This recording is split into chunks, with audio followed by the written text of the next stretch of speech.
तो आपका स्वागत है दोस्तों मेरे एक और नई वीडियो में। इस कहानी का शीर्षक है भूतिया बंगला।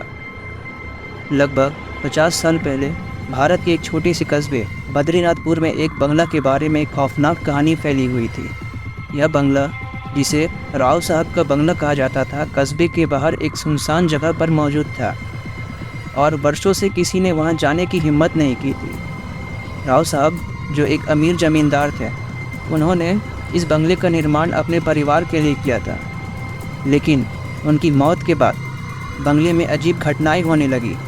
गांव वालों का कहना था कि राव साहब की मृत्यु के बाद उसकी आत्मा बंगले में भटकने लगी और उसके बाद से बंगला बिल्कुल सुनसान हो गया।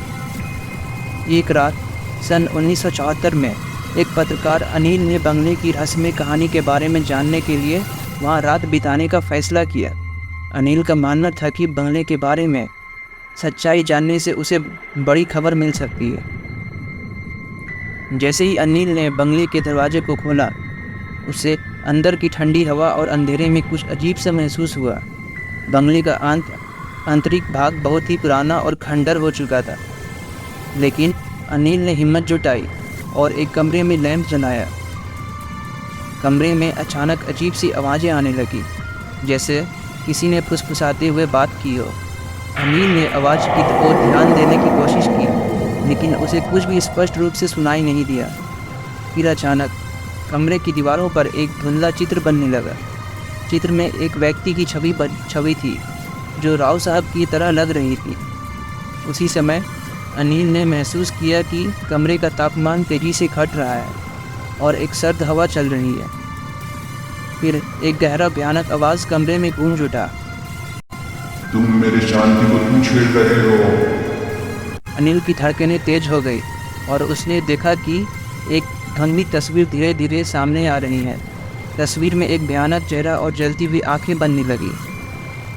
डरे हुए अनिल ने तेजी से बाहर भागने की कोशिश की, लेकिन कमरे के दरवाज़ा अचानक बंद हो गया। वह समझ गया कि उसे यहाँ से निकलने के लिए कुछ करना होगा। उसने एक साहसिक कदम उठाया और कमरे की खिड़की को तोड़ दिया, फिर किसी तरह बाहर निकल आया। उस रात के बाद अनिल ने बंगले के बारे में अपनी रिपोर्ट लिखी, जिसमें उसने बताया कि बंगला वास्तव में भूतिया और राव साहब की आत्मा वहां भटक रही थी। उसकी रिपोर्ट छापने के बाद कोई भी उस बंगले के पास जाने की हिम्मत नहीं करता था।